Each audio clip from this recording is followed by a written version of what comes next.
Yes. Today I get the pleasure on Messy with Missy to talk to my good friend, the Brad Patterson. And if you don't know who Brad Pattison is, I don't know who you are, but I know who he is. I grew up watching him on TV. Brad Patterson is a dog trainer expert and dog behaviorist and has over 30 years experience training dogs. You are also the author of 4 books. Your book Unleash is a national bestseller. You hosted 3 shows: At the End of My Leash, Puppy SOS, and Brad's Bark. Hmm. And I got the pleasure of, I think, stumbling on a post that you posted on Facebook years ago. And I was like, oh my God, I know who you are. I grew up watching you. I was like, I got to reach out. And we've been friends ever since. And I think Yes. you're just truly amazing. And I wish you had a show again. Maybe someday. Maybe someday. Yeah, maybe someday. But in my opinion, you just really are. I don't want to say the dog whisperer because that's not really what you are, but you're just amazing with not just dogs, just people too in general. Well, thank you, Melissa. And it's a career that has taken a lot of risks. I mean, from starting the dog daycare industry to evaluating dog trainers. Because okay, listen to this. When Yeah. I first started dog training, mother of the Lord, was I terrible? And I tried to copy all these dog trainers, and they were running 8-week classes once a week. Yeah. And what my father taught us was graph things, always keep track. So I started to graph client attendance. Yeah. And and the sad thing is this hasn't changed in the industry other than myself and a few other trainers. So your listeners, if they want to learn something about not getting ripped off by a dog trainer, this is dog training ripoff 101. And Perfect. that is people pay for 6 or 8 classes, 10, whatever. And if you don't complete those classes, too bad. Oh, that's what you get. So yeah, so I graphed on average, clients were coming to 5 out of 8 classes because they have the school play, they have a ballet to go to, they have a work meeting, they have a function, there's an emergency, and the client, the dog owner, is being penalized for not coming to class. They were Oh, never given their full eight classes, yeah. not 8 weeks of class, Yeah. but 8 classes. Yeah. And I recognized early on, this was in the early 90s, that people were not having success. And as a trainer, teacher, you're supposed to turn out good, well behaved, smarter students and dogs. Yes. That's not possible if the present format stays present. And that is the person who pays three, four, five, eight, $900, and they're penalized for missing a class. You Yes. should. So what we do, and my trainers, we make sure that the client, if they pay for 14 classes, they get 14 They get classes. important. Yeah. They Doesn't get, matter how long it takes, right? Because yeah. it's about having success for the dogs. Because the dogs at the end of the day, Melissa, pay the ultimate price. Because if they are bad, a lot of dogs are rehomed, given up, euthanized. And the word euthanized, I think, actually should be updated because they're killed. Yeah. They're not That's exactly, euthanized. yeah. They're They're not, not, yeah. That's a kinder way of saying it, but like exactly what you said, they're being killed because but they're they, yeah, farming to it do. hides the truth. Yeah. Yeah, exactly. I forgot to ask you yesterday, what made you start, like, was it at a young age where you had a love for animals where you wanted to go into this? Or what No, kind I could go into the fairy tale Walt Disney version of of, but that's not true. What happened was I had a dog named Kaya. yes, I And know he Kaya. was, and I was selling medical supplies for diabetics at that time, blood glucose meters. And I'm at work, and I get this very odd feeling that something is not right with my dog. Yeah. So I left work and I went home, and she had been stolen. Oh, And I'm not going to get into the darker side of all that because it was very dangerous at that time what I had learned in regards to dogs being stolen. But she was stolen, so I kept brainstorming how can we keep dogs safe yeah. when we go to work. And I looked at the present model of dog daycare. I looked at the present model of child daycare Yeah. and pretty much copied that. So Yeah. I brought that to the forefront, and it is what it is today. Oh, wow. I'm the reason that there are dog daycares. How did you get approached to do the TV show? Oh, I never did. I No? did Approached you? no, no. When the X-Files was being filmed in Vancouver, Yeah. I ended up working with a number of people. I got to meet David Duchovny, go mountain biking with Robin Williams, and I actually picked out Gillian Anderson's Mastiff that she had. Oh, wow. Yeah, and some of the people in the industry, the directors, producers, and whatnot, I also got to know. And I originally wanted to pitch off a different series, comedy, and then that changed and changed and changed. And when I moved back to Calgary, I met a couple people. They were in the film industry or breaking into the film industry, and then we collaborated, and it became what it was. But it's a long process. Well, I believe it. It took 9 years from conception to getting it on the air Oh, to be, wow. yeah, in that actually it took 7 years to do the up until the point we got to do the pilot, but then 9 years to go to series. Oh, wow. Out of Yeah. all the three shows you have, like, do you have like a really good, memorable experience out of, I'm sure you have a lot. Uh The best, like, if you could think about your best experience. I would say when the family has been scammed, and that's my own language, when Yeah. the family is being scammed, they've applied to be on the show, they're at wit's end, they're going to euthanize the dog, they're going to get rid of the dog. The turmoil and heartache is everywhere. Yeah. And we turn that dog around to being a much better dog citizen in the household. So that happened many, many, many times. Yeah. There is no particular dog that I remember as my favorite. They all have little pieces of Yeah. happiness. Yeah. um, but the one thing that I learned back then, and I had known it, and I see it every day, and that is when we were filming, when we had to go through the process of selecting families, quite often I had a question put in there: how many dog trainers have you seen? Oh, yeah. And this is something that should open up listeners' eyes, and ears, and that is, on average, there were 3 dog trainers people had seen. Oh, wow. That's pretty bad. Yeah, that is That's like bad. saying I got to go to 3 different mechanics or 3 different tire Exactly. shops, 3 different dentists, right? Yeah. That's pretty bad. Yeah, that is bad. And now it's up to 5. Like the present day number, Wow. Alyssa, is 5. Wow. By the time they see me, and then they're like, "Yay!" Yeah, We 'cause have, they've already gone through the 5 and now they finally found you.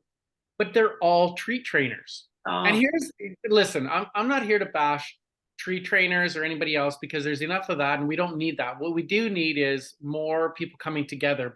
And information is knowledge. So here's something that is very important for people to understand. And if you ever get a treat trainer on your program, you can ask this question: does treat training promote dogs jumping up, oh, yeah.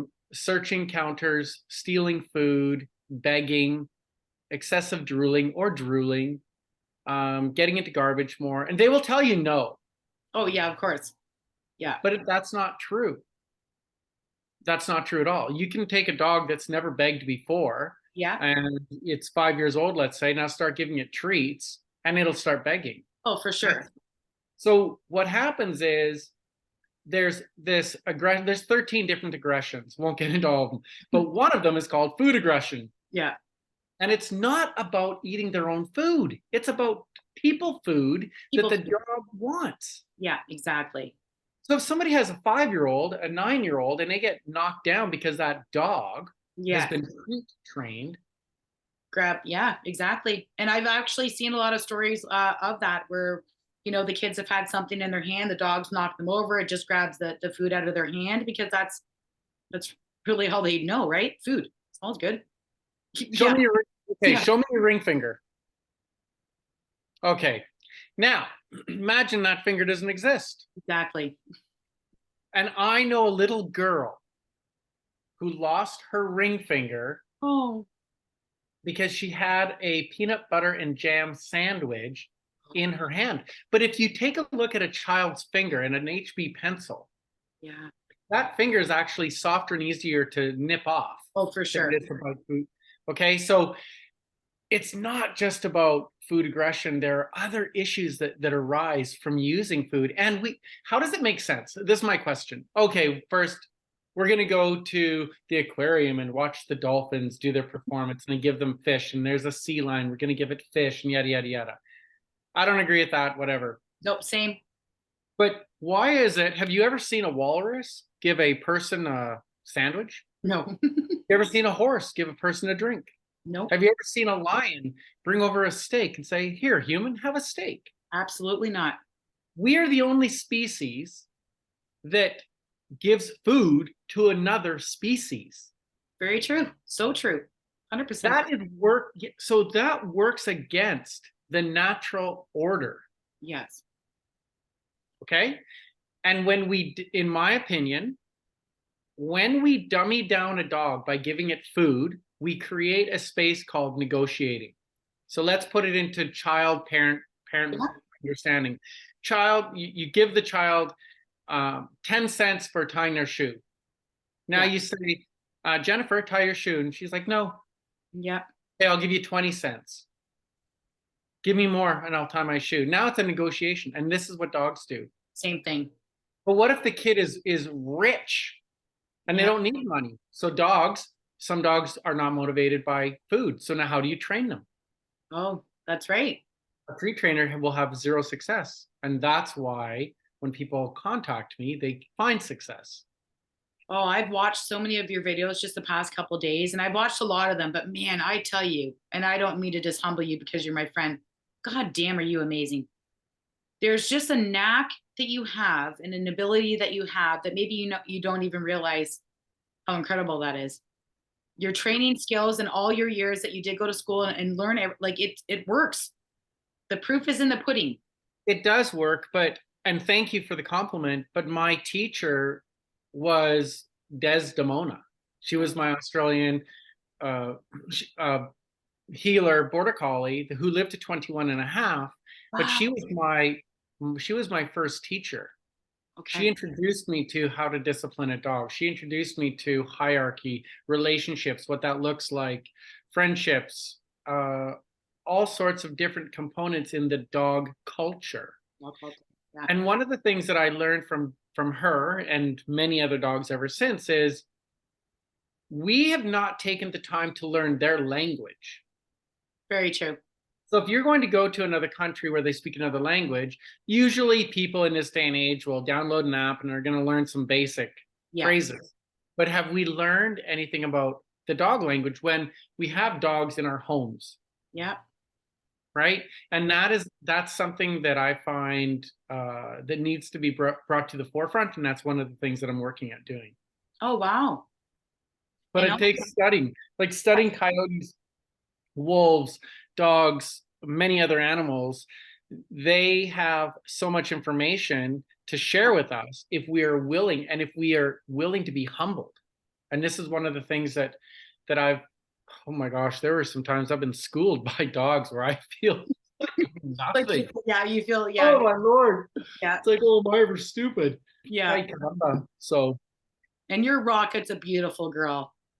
Yeah, Rocket, she's a good little Australian Shepherd.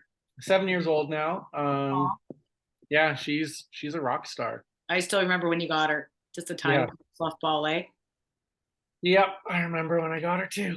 Yeah, it's a whole other story. Yeah, no, but I also too, like, so if people wanted to join up to your dog training or learn more about it, where could they go to? And I will also add that link to the bottom of the YouTube. And what is the process for them?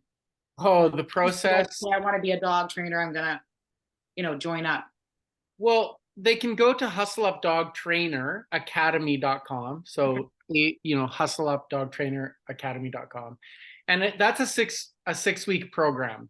And one of the interesting things in regards to that 6-week program, there is school on Friday, Saturday, and Sunday, but there's homework on Monday, Tuesday, Wednesday, Thursday. Okay. And the approach that I take with that training is based on the knowledge and understanding from dogs themselves. Okay. So when a person becomes a dog trainer in my organization, a CTE, so certified trainer educator, and the E is quite important because the urgency in the E comes down to, if you do not educate the family or the owner of the dog, and they don't have a clear understanding, this is what I've learned, if they do not have a clear understanding of the expectation of what the dog needs for training protocols and fulfilling a dog's need. So for instance, I'll give you an example. Okay. The education part in the E. What do we look at? We have a border collie. Oh, I've had one of those. Okay, so we have a border collie. Is that dog going to herd sheep? Yes. Wrong. No. Oh. That's an assumption. We do not have that answer. We have to look at the personality. Actually, thank you for explaining that, because that's what we hear, right? But it's what we hear, it's what we assume. I have an Australian Shepherd. Her best friend is Border Collie Blue Heeler. Rocket could care less. Woo, look at the cow. Great. Wonderful. Enjoy grazing. Yeah. Bodie, on the other hand, woo, I gotta go. That cow needs to get over here. So we look at the personality of who a dog is. And okay, Mel, this is amazing. When I was doing speaking engagements, I asked the audience, yeah, how many people have kids? They put up their hands. Who's your kid? If your child was an actor, who is your child? And I tell people, leave your hand up if you know. Yeah. No hands drop. Oh. Everyone knows their kid. Yeah. Okay. All right, now put your hands down. Everyone else, and this is for your listeners to do right now. Who is your dog? Tell me who your dog is. What actor, comedian, personality is your dog? And saying, well, my dog is friendly. That's not. No, that's not that's not what you're asking. Yeah. That's not Julia Roberts. That's not. Is your dog an accountant? Yeah. Is it a 100-meter runner? Like, who is your dog? Yeah. 70%. 70% do not have the answer. Oh, wow. Makes sense now. 30% do. Yeah. 100% know who their child is. So my child needs ballet. Yeah. My child loves swimming. Yeah. And is a swimmer, is a natural fish, is a shark, is a tuna, whatever. Yeah. And they recognize what motivates that child athletically, okay? Yeah. Or of interest. Maybe it's gaming. Yeah. So if you remove the game from the child, you stifle the learning on what that child can become later on. Maybe that child would have become somebody who designs robots. Oh yeah, exactly. Maybe it's a designer in that space of technology. Yeah. So if we don't recognize the need in the personality of the dog, we partly fail or miss a very important component in that dog. Oh, exactly. And they're unhappy. Actually, you really just made me think about a lot of it too, because basically, again, when we have our kids, we know our kids, but we tend to maybe sometimes not get to know our dogs. And they're not all the same. Each dog is different. It's not going to be just like you got a golden retriever and your neighbor got a golden retriever and they're going to act the same. No. So I did this I had an opportunity years ago. There were 20 golden retrievers I got together. Yeah.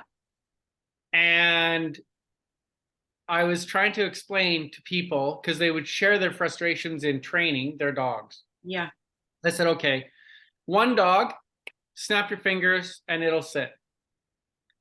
Another dog, same breed. Yeah. It would take weeks to learn to snap and sit. Yeah. And so here's an amazing scientific breakthrough that I discovered, and that is there's repetitious learning and there's instinctual learning. Oh, okay. Those two will overlap periodically. So somebody will be able to teach their dog to stay really easy. Stay there, boom, no effort. And then the same dog will have a difficult time coming. Oh. or sitting. Yeah.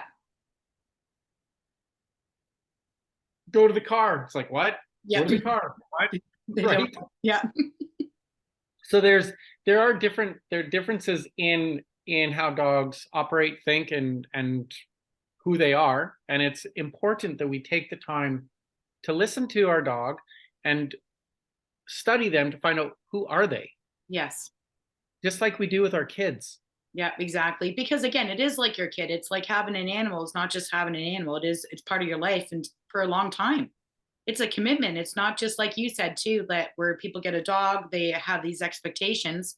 It doesn't pan out for them. So they're like, bye, see you later.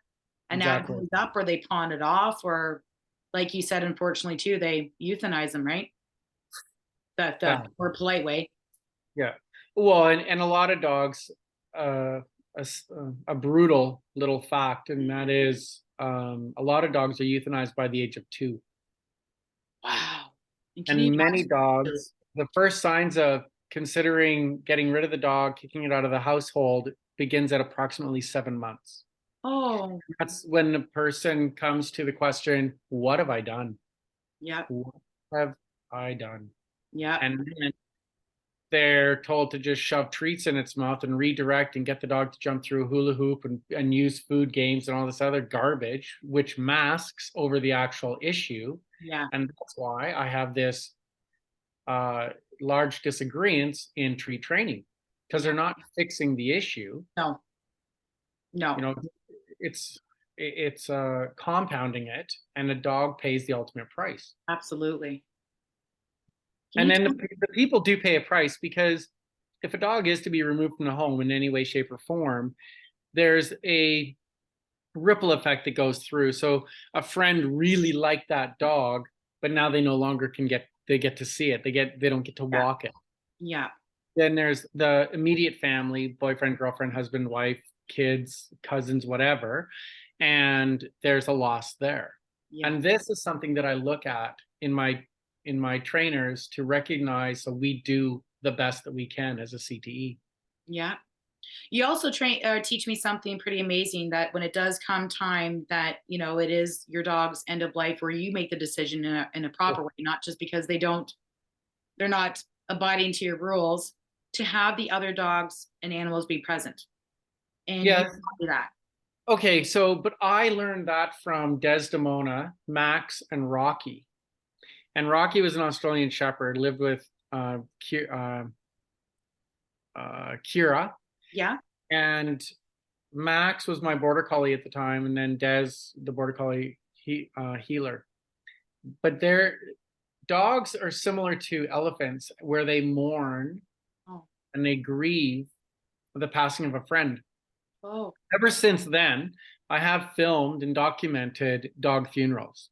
I've seen that. Yeah. It's So pretty. it's interesting. It's a great topic that this actually needs more space in your programming, but it's a great topic to discuss and help people understand that dogs are compassionate. They have feelings. They do have relationships. They have friendships. They have, boyfriend, girlfriend.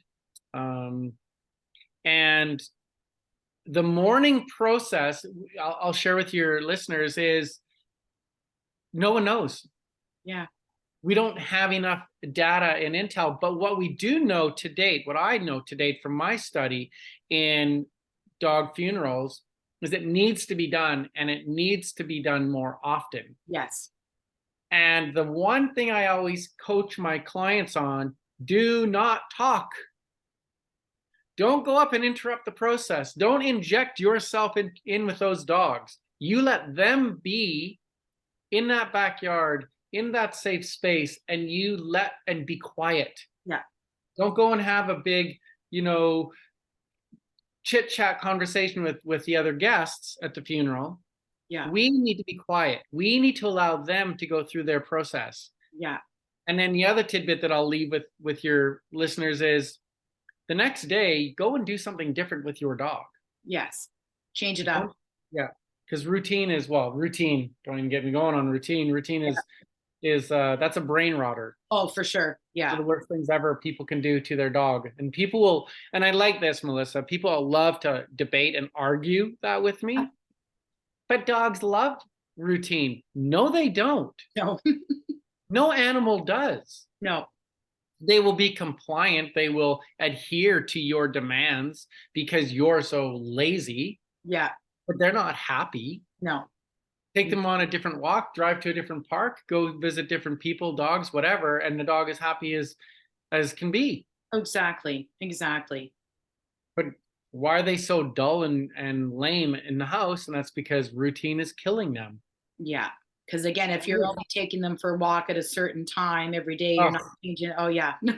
yeah, and these 20-minute walks. Yes. What is that? Veterinarians, many veterinarians are promoting this 20-minute walk thing, which I really think they need to keep their mouth zipped because they are not dog trainers, nor are they dog behaviorists.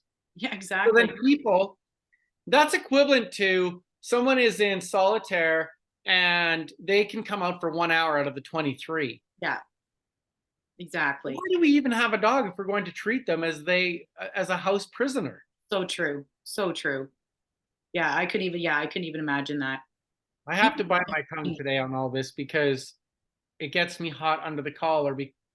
My passions starts to override and my emotion will take over at times. And I do need to keep that in check because I see that these dogs come into our lives with no expectation. Yeah. They're willing to, you take the garbage out and they're happy to see you walk back in the house a minute and a half later. Yeah, exactly. They treat you as if you were gone for a week. Yeah. Does anybody else do that in the house? No. God, you can leave your Oh wife my- or husband come back after a week, and I don't think they greet you as much as the dog Yeah. does after 5 minutes. No. Yeah, I agree. I agree. Can you tell me too, like all the amazing things that you do? Like I think my first experience with you is when the Australia fires were happening. And you Well, really packed up your gear and your people.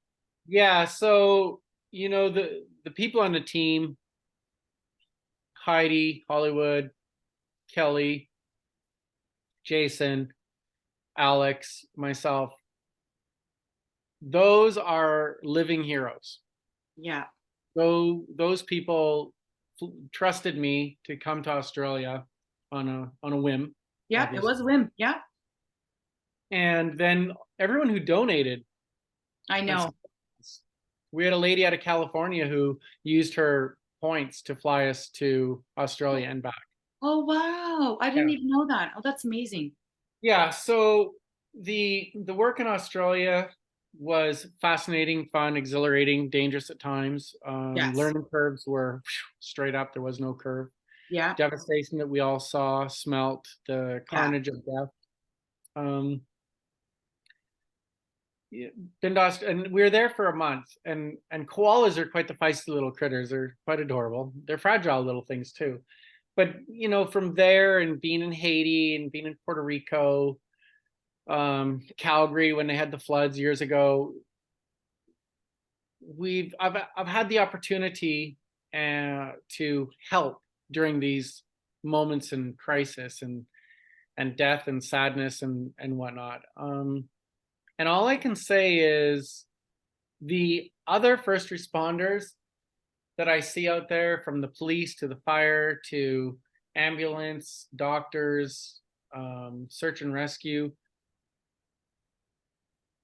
I've never seen anyone go in there with an ego of look at me. Yeah, that's right. Yeah. They all work together and it's a beautiful space. And it's you don't get a lot of thanks.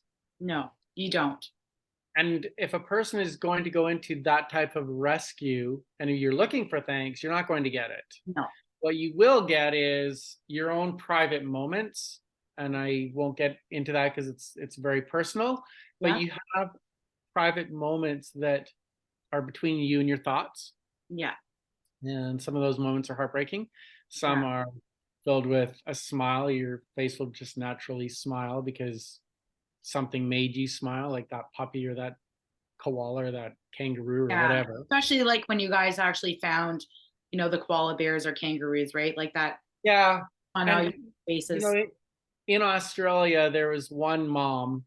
We caught her bub, her baby, Yeah. but the mom wouldn't come out of the tree, so we had to go up and do extract her.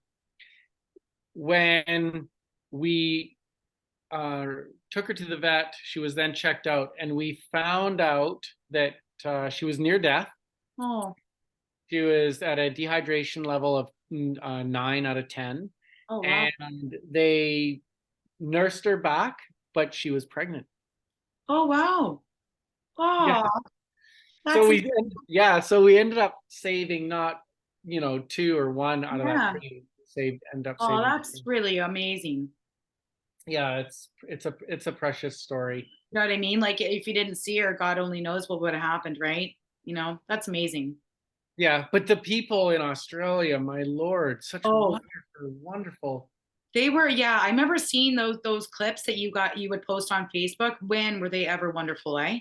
Hmm. Oh, And you know, if you like coffee, Australia is the place. yeah. Okay, I love coffee. Canadians, Canadians could learn a Can thing or learn a lot. two about coffee being made. Yeah, the Australian coffee standards are way up there. Way up there, yeah. Oh my lord. Yeah, it made coffee experience in Canada pretty bad. If you could say to somebody that was maybe like a family or somebody that's thinking about getting a new puppy, or rescuing one, what do they really need to know before they jump into that? It's not just a cute puppy and let's just go grab it and take it home and it's going to be all fun and games. Well, let me interrupt you. Number one, there is no such thing as rescue. Oh yeah, that's right. I know. I do rescue work, Yeah, and adopting. Do you want that? Is that the it, word?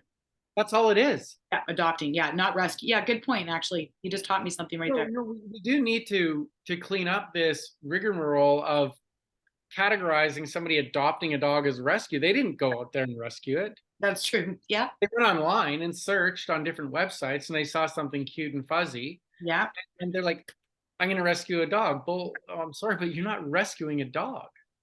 You're simply adopting the dog. adopting a dog. And a lot of dogs in the rescue circuit are actually from purebred breeders. Yeah, They're not rescued. There are typically 7 different stories that will be attached. So they'll basically pull out one story out of a hat out of yeah. 7 and then attach it to that dog. Oh, it was beaten. Oh yeah, Oh, it was in dog fights. yeah, Oh, it was this, it was that. yeah. Starving in a ditch. Really? Were you there? Was that organization who's adopting this dog out? What were they there? Did they witness this? Yeah, No, they didn't. yeah, exactly. And before I answer your question, most of the dogs coming from Texas right now into Canada are terrible. Oh, Many of them shouldn't even be coming across the border. They've already gone through the circuit in the US. They're yeah. violent. They're not homeable. So Okay. they Why do can't we bring them here exist then? in family. Yeah, So Texas dogs right now they're causing massive nightmares and sadness and depression for many Canadian families because they can't unload them in the US. So yeah. they send them to Canada as a dumping ground. Oh, it's so sad. But hey, it's a rescue. Yeah, no, actually, no. I'm gonna change that word up now. Every time I see somebody says I rescue a dog, no, you did not. Well, okay, so somebody adopts a child from another country. Oh, Would good they point. rescue the child? No, they adopted it. Or they say, this is my son, this is my Yeah. daughter. You don't say I just rescued a little boy or a little girl. Yeah, No, I adopted. Yeah. Melissa, you wouldn't believe how many people are using the R word, even when a dog is 12 years old, 8 years old. Yeah. So now what that does, here's the problem with the R word, because it does need to be clarified. And that is it puts a cloak of depression and sadness and a low expectation on what that dog can do. Oh, don't do that because that dog was beaten. Yeah, good point. Don't do that. Don't raise your voice. That dog is afraid. Rescue. Yeah, that's right. So words are powerful and cause a lot of damage when they're used incorrectly. But back to what do I say to people if they're getting a puppy, and that is make sure it's at least 8 to 9 weeks preferably, that it's been with the mom. With the mom. Yeah. Mm-hmm. And that way the mom gets to spend a lot of time with her kids, and then also be compassionate and understand that when this puppy comes into your home, it's been ripped away from its brothers and sisters. Yeah. It has no parents now. Yeah. It's been shipped off to a new home. Yeah. Now it's given different food. Yeah. Now its surroundings are different. Now the smells are different. Yes. Could you imagine No. if we were okay? I'm sorry, Melissa, but we're just going to take you, and you get no warning. Yeah. No, you don't get. Yeah, you don't even get a choice. No, you don't get a choice. And you like to be on the ground? No, we're going to carry you everywhere. Yeah. Oh gosh. And we're going to talk to you like you're a complete idiot Yeah. in this crazy, weird voice. I know. Yeah. Don't get me started on that too. And then someone's going to keep pecking you with their lips. Yeah. Exactly. What if that person has bad breath? Yeah. What if that person has terrible body odor?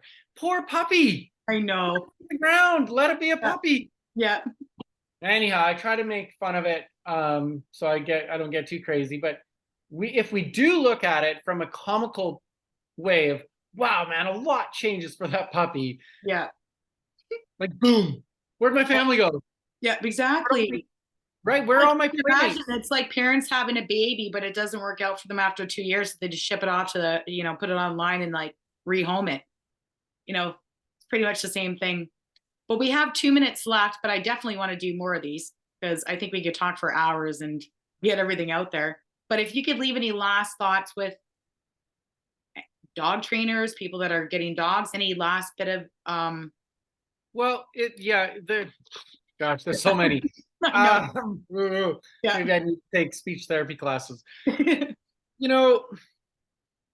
Understand that dogs have needs and they need to be fulfilled, and they have personalities. They can think for themselves. They want to be educated. They don't want to be dummied down. Yeah. Stay away from buying dog treats. You can give dessert. Yeah.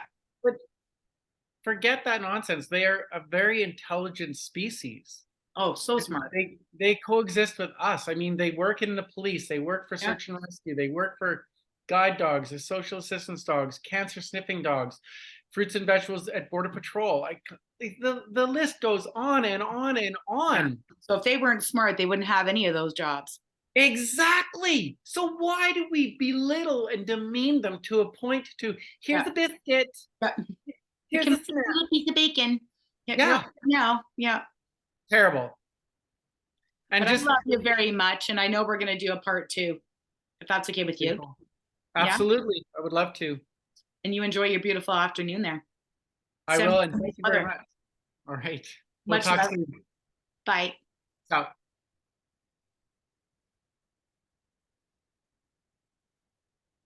Are we done?